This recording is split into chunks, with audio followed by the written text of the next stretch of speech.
Hello दोस्तों, कैसे हैं सब। मेरा नाम है हिमांशु और मैं स्वागत करता हूं आप सबका आपके अपने चैनल कॉमिक वर्ल्ड पर। तो चलिए दोस्तों, शुरू करते हैं राज कॉमिक्स में बांकेलाल सीरीज का कॉमिक विशेषांक दर्शन दो यमराज।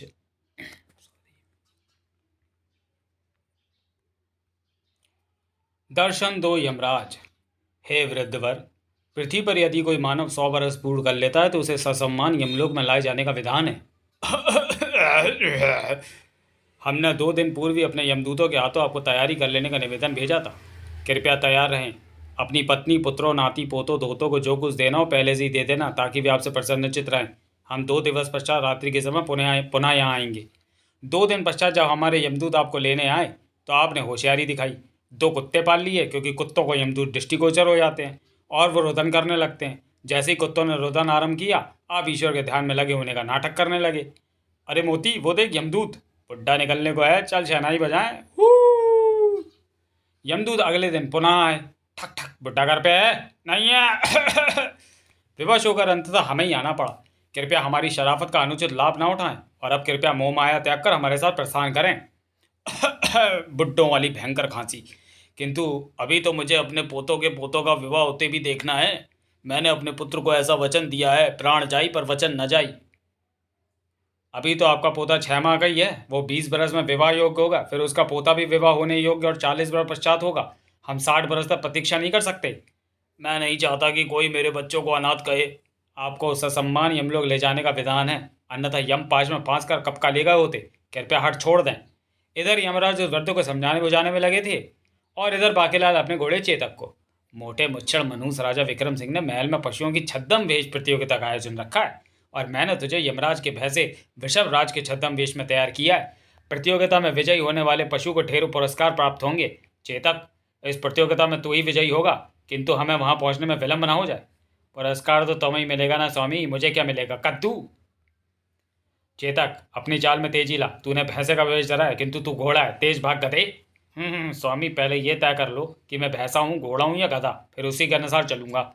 ओ, लगता है भैंसे के वेश का भार कुछ अधिक हो गया, इसलिए तू तेज नहीं चल पा रहा। चल ठीक है, मैं नीचे उतर जाता हूँ, कुछ भार हल्का हो जाएगा।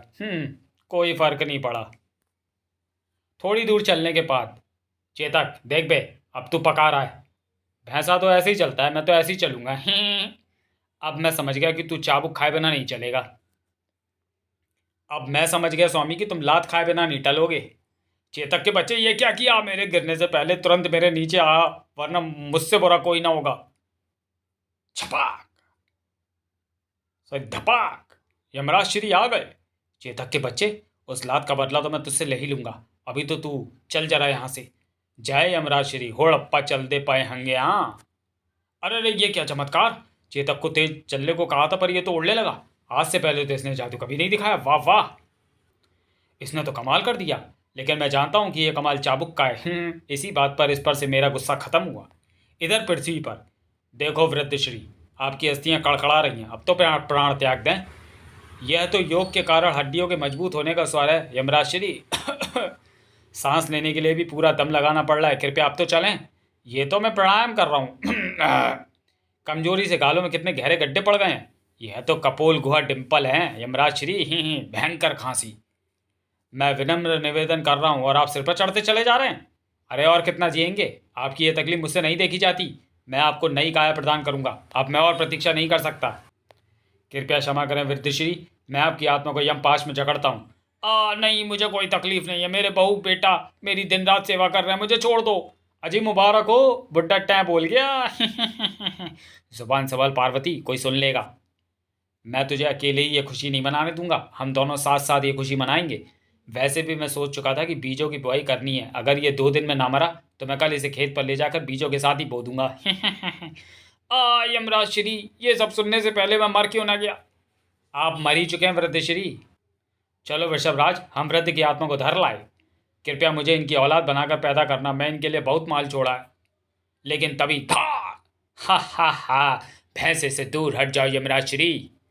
बहुत समय से मैं आपके भैंसे वृषभराज की ताक में था, आज अंततः ये मेरे हाथ लग ही गया। अब इस पर सवार होकर मैं पहुंचूंगा सीधे स्वर्ग और इंद्र को मारकर बनूंगा स्वर्ग का राजा। ओ राक्षस अवसरताड़, वृषभ इसके हाथ नहीं लगना चाहिए, किंतु ये तो लग गया। चल रहे वृषभ राजा। उड़ स्वर्ग को, हा हा हा। मैं जला, किंतु मैं क्यों जला? यमराज श्री, पानी पानी, कृपया मेरी आग बुझाएं। मैं वृषभराज को स्वतंत्र कर दूंगा और आपको अपना मुंह कभी नहीं दिखाऊंगा, कसम से, विद्या की कसम।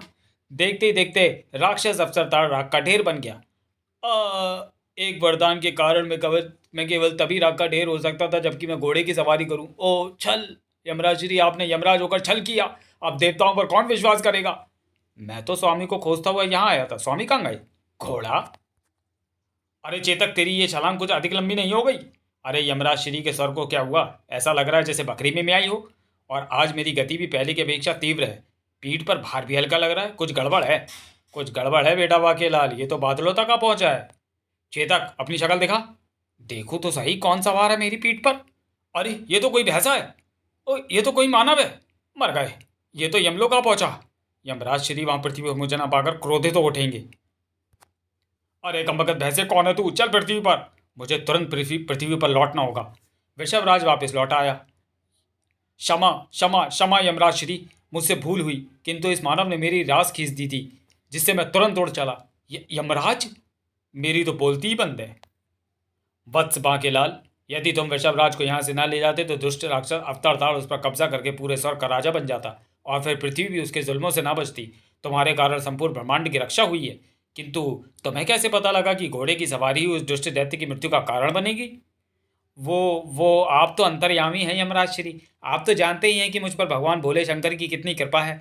मुझे जैसे ही आपके संकट की भविष्यवाणी हुई तो मैंने तुरंत ऐसी योजना बना डाली ताकि स्वर्ग और ब्रह्मांड की रक्षा हो सके। हम तुम पर अति प्रसन्न हैं। मांगो, क्या मांगते हो? हा हा हा। आप तो मृत्यु के देवता हैं, मृत्यु ही दीजिए। तथास। अरे ठहरिए यमराज श्री, मैंने ये तो बताया ही नहीं कि किसे मृत्यु चाहिए, किसे मृत्यु दीजिए। क्या मतलब? तो आप किसकी मृत्यु समझ रहे थे? तुम्हारी। मैं ठीक समय पर समझ गया, अन्यथा मेरा बेड़ा गर्क, सत्यानाश और साथ में क्रियाक्रम भी हो गया होता। किंतु तुम्हें किसकी मृत्यु की इच्छा है वत्स बाकेलाल? यमराज श्री, मैं तो अभी हट्टा कट्टा बच्चा हूँ। मुझे विशालगढ़ के राजा विक्रम सिंह की मृत्यु की इच्छा है। अरे गिल्ली मक्खी, खुद को हट्टा कट्टा कह रही है। ओ जरा ठहरो, मुझे कुछ देखने दो। आप क्या देख रहे हैं यमराज श्री? वत्स वाकेलाल, पृथ्वी पर जितने भी प्राणी हैं उनकी जीवन ज्योतियां ऊपर यमलोक में प्रज्वलित हैं। जब उनकी मृत्यु का समय होता है तो जीवन ज्योति मध्यम हो जाती है। मैं राजा विक्रम सिंह की जीवन ज्योति देख रहा था। क्या तुम भी देखना चाहोगे वाकेलाल? अवश्य यमराज श्री, मोटे मुच्छड़ की मध्यम हुई पड़ी लो, मैं अवश्य देखना चाहूंगा। मैं अपनी आंखों से उसे बुझते हुए भी देखूंगा। लो देखो। क्षमा करें यमराज श्री, मुझे लगता है आपने भूल से मेरी जीवन ज्योति दिखा दी है। कृपया राजा विक्रम सिंह की जीवन ज्योति दिखाओ। बाकेलाल, ये तुम्हारे राजा की ही जीवन ज्योति है। इस जीवन ज्योति को देखकर तो ऐसा लगता है कि ये 500 वर्षों में भी नहीं बुझेगी। जरा धीरे सांस लो, क्योंकि वो बाजू वाली जीवन ज्योति तुम्हारी है। पुई यमराज श्री, कृपया यहां से निकल ले। तो बस बाकेलाल, ऐसी प्रचंड उजाला को बुझा पाना हमारे वश में नहीं है। हे यमराज श्री, यदि आप राजा विक्रम सिंह की मृत्यु का वरदान नहीं देना चाहते तो कृपया कर मेरी एक इच्छा अवश्य पूर्ण करें। वत्स, शीघ्र कहो, हमारे पास समय कम है। यमराज श्री, आप कृपया कर 3 बार राजा विक्रम सिंह को दर्शन दें और बिना कुछ कहे केवल अटास लगाकर अंतर्धान हो जाएं। ठीक है बाकेलाल, जैसी तुम्हारी इच्छा, तथास्तु। चलो वृषभराज, तेरी तो निकल पड़ी रे बाकेलाल। चल चेतक, दौड़ लगा। चुपचाप दौड़ ले चेतक, स्वामी का कोई भरोसा नहीं, कहीं यमराज से तेरी मृत्यु ना मांग लें। बाकेलाल महल पहुंचा तो पशु छद्म वेश प्रतियोगिता। महाराज, पशुओं की छद्म वेश प्रतियोगिता के पुरस्कारों की घोषणा करें। ठहरिए महाराज, मैं भी आ गया। बाकेलाल, हम तुम्हारी ही प्रतीक्षा कर रहे थे। आओ देखो, इस मजेदार प्रतियोगिता में कितने सारे पशु हिस्सा ले रहे हैं और ये सब बिल्कुल असली जैसे जान पड़ रहे हैं। अब हम इन्हें पुरस्कृत करेंगे। अरे वाह, मैं करने वाला शेर। जी हाँ महाराज, मैंने बकरी को शेर का वेश दिया है। मेरे शेर को ही पुरस्कार मिलेगा। सेनापति, बकरी, मेरा मतलब सही चुनाव किया है। बकरी को शेर तुम ही बना सकते थे। अबे मैं अच्छा भला ऊँट हूँ, मुझे सूंड लगाकर हाथी को बना दिया। अरे अब गन्ना भी खिला रहे हो। हाथी गन्ना क्यों नहीं खा रहा? अब ओ ऊँट, चुपचाप खड़ा रहे, ये छद्म वेश प्रतियोगिता है। चिंपो, ये घास खाने वाला हाथी हमारा नहीं। अरे गन्ना मुझे खिलाओ, हाथी तो मैं हूँ, ये तो ऊँट है। भेड़ की खाल में भेड़िया तो सुना था, किंतु ये तो भेड़िया की खाल में भेड़ है। प्रबंध मंत्री जी, सही चुनाव किया आपने भी। अरे वाह, इतनी बड़ी मुर्गी? अब बैल को मुर्गी बनाओगे वो तो बड़ी होगी, बाँ कुड़ कुड़ कुड़ कुड़ कुड़। ये तुझे अंडा देने को ना कहने लगे। तू अंडा कहाँ से निकालेगा? जहाँ से गोबर निकालता हूँ। अरे तू क्यों रो रहा है कुत्ते? जबान संभालो, कुत्ता मत कहो। तो क्या आदमी कहूँ? ये भालू क्यों रो रहा है? महामंत्री जी वो भालू नहीं कुत्ता है। पर वो रो क्यों रहा है? मुझे यम आत्मा दिखाई पड़ रही है। तो कौन सा वो तेरे प्राण लेने आ रही है? मैं पशु आत्मा दूत हूँ और आज कुछ पशुओं की मृत्यु का दिन है। मैं उन्हें ही लेने यहाँ पृथ्वी पर आया हूँ। न जाने आज हम में से किसकी मृत्यु आई है। ओ कुत्ता रो रहा है, यही सही समय है यमराज के दिखने का। हे यमराज श्री, कृपया पहला दर्शन देवें। ये बाकेला निवेदन की मुद्रा में किसे प्रणाम कर रहा है? पूरे मोहल्ले में खोज खोज कर थक गया। जिन पशुओं की मुझे तलाश है वो मिल ही नहीं रहे। यहाँ कई पशु उपस्थित है, पूछ के देखता हूँ, शायद किसी ने उन्हें देखा हो। तभी बाकेलाल के निवेदन पर यमराज श्री विक्रम के सामने प्रकट हो गए। अरे एक और भैंसा! एक भैंसा तो बाकेलाल भी लाया है। और ये इंसानों की छद्म वेश प्रतियोगिता नहीं है, फिर सवार क्यों यमराज का वेश धर कर आया? एक और भैंसा यमराज! बाकेलाल हमारी तरह चौकन्ने के स्थान पर इस प्रकार हंस क्यों रहा है? यमराज, ओ मोटे को यमराज श्री पहला दर्शन देने आ गए। विक्रम सिंह को दर्शन देकर यमराज तुरंत अंतर्ध्यान हो गए। और इधर यम आत्मा छानबीन में व्यस्त था। ओ भालू, तूने कहीं सफ़ेद पूंछ वाले कुत्ते को देखा है? वो तो मैं ही हूँ, इसका मतलब ये मुझे ही ढूंढ रहा है। ए भालू, मैं तुझसे पूछ रहा हूँ, क्या तूने किसी सफ़ेद पूंछ वाले कुत्ते को देखा है? नहीं, मुझे क्या पता, मैं तो भालू हूँ, किसी कुत्ते से आकर पूछो। क्यों कुत्ते, तूने किसी सफ़ेद पूंछ वाले कुत्ते को अवश्य देखा होगा। सफ़ेद पूंछ वाला कुत्ता? मैं तो काली पूंछ वाला हूँ, देख लो। अच्छा, मुझे एक दांत टूटे भालू की तलाश है। क्या तूने दांत टूटे भालू को देखा है? दांत टूटा भालू तो मैं ही हूँ। नहीं, मुझे क्या पता, मैं तो गली का कुत्ता हूँ और भालू तो वन में रहता है। तो ये बात भालू ने मुझे क्यों नहीं बताई? क्यों रे भालू के बच्चे, कुत्ता तो कह रहा है कि भालू वन में रहते हैं, फिर तू यहाँ क्या कर रहा है? मैं पालतू भालू हूँ। अच्छा, तो तू पालतू है? कुत्ता और भालू तो नहीं मिल रहे। चलो ऊँट से भूरे घोड़े का पता पूछता हूँ। बाप रे बला टली, भगवान भला करे इस राजा का जिसने ऐसी प्रतियोगिता कराई है। क्यों रे झबरीले ऊँट, तूने भूरे घोड़े को देखा है कहीं पर? भूरा घोड़ा तो मैं ही हूँ। घोड़े के विषय में तो घोड़ा ही बता सकता है, मैं तो ऊँट हूँ। चलो घोड़े से ही पूछता हूँ। क्यों रे घोड़े, तूने भूरे घोड़े को देखा है? मैं तो सफ़ेद घोड़ा हूँ। अच्छा, तो तूने कान ऊँट को अवश्य देखा होगा, काने ऊँट को अवश्य देखा होगा। वो तो मैं हूँ। ऊँट तो रेगिस्तान में मिलते हैं। क्यों रे ऊँट, घोड़ा तो कहता है कि ऊँट रेगिस्तान में मिलते हैं, फिर तू यहाँ पर क्या कर रहा है? मैं तो पालतू ऊँट हूँ। लेकिन पालतू तो भालू है, दो प्राणु पालतू कैसे हो सकते हैं? भालू कैसे पालतू हो गया? जंगली भालू को तो कोई भी नहीं पालता। अभी पूछता हूँ भालू से। ये फिर मेरी तरफ क्यों आ रहा है? क्यों रे झूठे, ऊँट कह रहा है कि भालू पालतू नहीं होता। उसे क्या पता कि ये राजा विक्रम सिंह का इलाका है। यहाँ तो शेर भी पाले जाते हैं जो कि वन में रहते हैं। वो देखो, शेर और बकरी एक ही घाट पे पानी पीते हैं। इस शेर ने पतली बकरी को अवश्य देखा होगा। क्यों रे शेर, तूने पतली बकरी को देखा है? वो तो मैं ही हूँ। पतली बकरी नहीं तो मैं तो शेर हूँ। अच्छा, तो तू शेर है तो जरा धाड़ कर तो दिखा। आए, धाड़ का स्वर तो मेरे पीछे से आ रहा है। नहीं तो आपके कान बजे होंगे, मैं तो यहीं पर धाड़ रहा हूँ। अच्छा, मैं उस मोटी बकरी से भी बुलवा कर देखता हूँ, कहीं सचमुच में मेरे कान तो नहीं बज रहे। पशुओं की आत्माएं लेकर यमलोक नहीं गया तो यम दरबार में दंड भुगतना होगा। ये तो मेरी तरफ आ रहा है। ए बकरी, तू जरा मैं की ध्वनि तो कर। ओह, बकरी का स्वर भी मेरे पीछे से ही आ रहा है। इसका अर्थ ये हुआ कि मेरे कान सचमुच बज रहे हैं। अब तो उन पशुओं की मृत्यु का समय भी टलने को है। होड़प्पा दा की होगा। इधर विक्रम सिंह परेशान था। अरे, भैंसे पर सवार वो यमराज वेशधारी प्रतियोगी एकाएक कहाँ गायब हो गया? यहाँ तो ना कोई भैंसा है और ना यमराज जैसा कोई प्रतियोगी। महाराज को क्या दिखाई पड़ रहा है? महाराज, कह दीजिए कि आप उपवास कर रहे थे। आपने भैंसे पर किसी को सवार को नहीं देखा। तुम क्या मेरी पत्नी की बहन हो जो मैं तुमसे उपवास करूंगा? बाकेलाल, तुम चेतक को यमराज के भैंसे जैसा बनाकर क्यों लाए? फिर महाराज को भी भैंसा दिखाई पड़ा। मैं तो केवल भैंसा बनाकर लाया था, यमराज का तो तुम समझ रहे हो सेनापति। अवश्य ही तुमने कोई टोटका किया है जिससे महाराज को यमराज दिखे। महाराज कोई इससे पूछे कि यह बकरी को शेर क्यों बनाकर लाया है। हाँ, मैं बकरी को शेर बनाकर लाया हूँ, लेकिन उसे सजा कर तो नहीं लाया। आपने विशेष रूप से भैंसे को यमराज के भैंसे की तरह सजाया हुआ है। मैं पशुओं का सम्मान करता हूं सेनापति जी। महाराज, सेनापति जी को कहें व्यर्थ में मेरा अपमान न करें। सेनापति, तुमने बाकीलाल को पशु बोला? माफ करें बाकीलाल जी, आज से मैं भी आपका सम्मान करूंगा। नहीं महाराज, मैंने तो केवल उनका सम्मान किया है। तभी वहां पहुंचा राजपुरोहित। महाराज, क्या आपने सचमुच भैंसा और उसके सवार को देखा है? हाँ भाई, देखा है। मुझे लगता है महाराज आपने साक्षात यमराज को देखा है। यमराज को? यमराज को? बच्चू, अभी तो सिर्फ एक बार देखा है।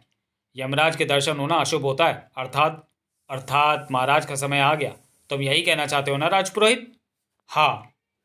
तो क्या महाराज अब? नहीं नहीं, मुझे विधवा नहीं होना।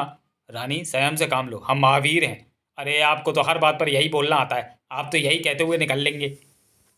यमराज के देखने को गंभीरता से लें महाराज। इस मृत्यु योग को टालने के लिए आपको अकेले ही वन में जाकर श्रीफल का सेवन करना होगा। प्रबंध मंत्री, रथ का प्रबंध करो। हम सब भी वन में जाएंगे, किंतु महाराज से दूरी बनाकर रखेंगे। जो आज्ञा महारानी जी। महाराज, जब तक प्रबंध मंत्री प्रबंध करें तब तक आप पशु छद्म वेश प्रतियोगिता का परिणाम घोषित करते हैं। ठीक है बाकीलाल। पशुओं की छद्म वेश प्रतियोगिता में मैं सबसे सजे हुए पशु बाकीलाल के भैंसे को विजेता घोषित करता हूं, जो कि भैंसे के वेश में है बाकीलाल का घोड़ा चेतक। आए, भैंसे के वेश में घोड़ा? बाकीलाल, तुम्हें पुरस्कार मुबारक हो। यह विदेशी घास का गट्ठर, यह बहुत ही दुर्लभ घास है। घास का गट्ठर? बेड़ा गर्क हो तेरा नास पीटे। मोटे पुरस्कार के चक्कर में मैंने आज नरक तक की यात्रा कर ली। वाह, आनंद आ गया। यम यम। यमात्मा ने एक एक कर सभी पशुओं के मुखौटे उतार दिए। अच्छा, तो तुम सब यहीं पर हो और सब मिलकर मुझे मूर्ख बना रहे थे? आखिर फंसी गए तुम मेरे पास में। अरे, शेष पशुओं को पुरस्कार नहीं मिला तो इस गम में सबका देहांत हो गया। महाराज की जय हो। महाराज, बाकीलाल जी के कहने पर मैंने हाथी की सवारी का प्रबंध कर दिया है। अच्छा, तो हम चलते हैं। महाराज, हाथी तंग करे तो उस पर अंकुश का प्रयोग करने से चूकना मत। चिंपो, देख बे मोटे हाथी, अंकुश मत मारियो बस। चिंपो मोटे, फिर याद दिला रहा हूँ, अंकुश मत मारियो, क्योंकि अंकुश मारते हैं माथे पर और वहाँ हो रहा है फोड़ा। अरे, उस हाथी को रोको, वो तो कुचलू हाथी है। महावत ने कल ही दूसरे राज्य के शिकारियों से खरीदा है और अभी उसे प्रशिक्षण ही दिया जा रहा है। वो बड़ा क्रोधी और बिगड़ैल हाथी है, उसे अंकुश मारो तो वो अपनी पीठ से सवार को गिराकर उसका सिर कुचल डालता है। फोड़े को फोड़ा तो तुझे फोड़ दूंगा। चिंपा, देख फिर कह रहा हूँ, अंकुश मत मारियो राजा। सेनापति जी, अब महाराज को रोकना उनके हित में नहीं होगा। ओह, अब महाराज का क्या होगा? आप सेनापति की बातों में ना आए महारानी जी। यदि हाथी ने कोई गुस्ताखी या बदतमीजी की तो महाराज ही अपने पांव तले हाथी का सिर कुचल देंगे। अरे, ये किस दिशा की ओर चल पड़ा? श्रीफल तो उत्तर की ओर वन में मिलेगा। ए हिक हिक, प्यारे हाथी, उधर मत जा, जिधर जा रहा था उधर ही जा। शाबाश, मुड़ मुड़। चिंपो मुसाफिर हूँ यारो, न घर है ना ठिकाना, मुझे चलते जाना है, हाँ बस चलते जाना है। देख बेटा, रुक जा मेरे लाल, मेरे चिंपो, मेरे साथी, मेरे हाथी। एक राह मुड़ गई, मैं भी मुड़ गया, मैं मुड़ा तो साथ साथ राह मुड़ गई और मेरी पीठ पर बैठा सवार भी मुड़ गया। फिर आगा कर दूं, अंकुश मत मारियो राजा। कमबख्त, कब से कह रहा हूँ, रुक रुक रुक। तेरे पिताश्री का सेवक नहीं हूँ, राजा हूँ विशालगढ़ का। अंकुश मार दिया, तू गया मोटे, तू गया। अब चिंपो चिंपो चिंपो। अरे, यह हाथी तो पागल हो गया। अरे, कुचलू हाथी पागल हो गया। मैंने तो पहले ही आगा कर दिया था। वो मारा। चिंपो, अभी मजा चखाता हूँ। अरे, मोटा नदी में चला गया। बाकीलाल, तुमने महाराज को मोटा कहा? मैं तो हाथी को मोटा कह रहा था महारानी जी। महाराज को पानी में डुबोने के लिए कुचलू नदी में डुबकियां लगा रहा है। कबगत, बाहर निकल। कान छोड़ राजा, वहां पर फुंसी निकली हुई है।